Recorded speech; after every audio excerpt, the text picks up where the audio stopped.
बहुत सारे लोग, बहुत सारे तीर्थयात्री आते हैं, वो और धामों से यहाँ की तुलना करते हैं।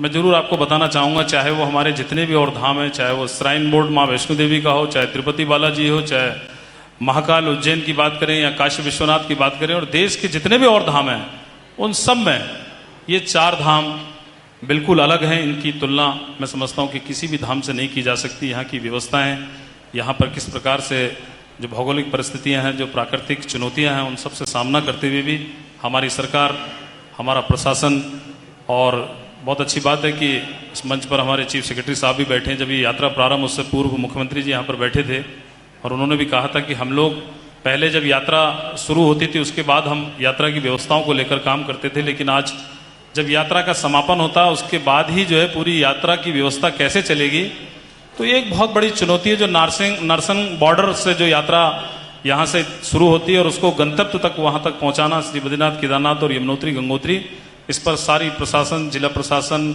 हमारा एनडीआरएफ, एसडीआरएफ और सारा जो मंदिर समिति हमारे वीआईपी व्यवस्था भी आपने खत्म की।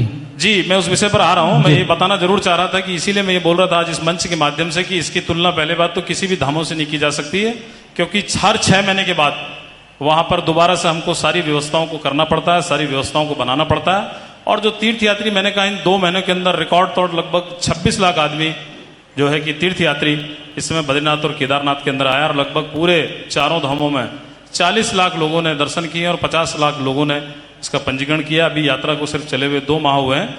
और मैंने कहा कि जैसे कि हमारे सामने बहुत सारी चुनौतियां थी, लेकिन मैं कह सकता हूं कि जिस प्रकार से सभी ने, पूरे प्रशासन ने, पूरी मंदिर समिति ने, हमारा जो प्राथमिकता भी थी और हमारी सर्वोच्च प्राथमिकता थी कि देश दुनिया से आने वाले हर तीर्थयात्री यहाँ से दर्शन करके जाएं, और हमने सबको सुलभ, सरल और सुरक्षित दर्शन मुहैया कराएं।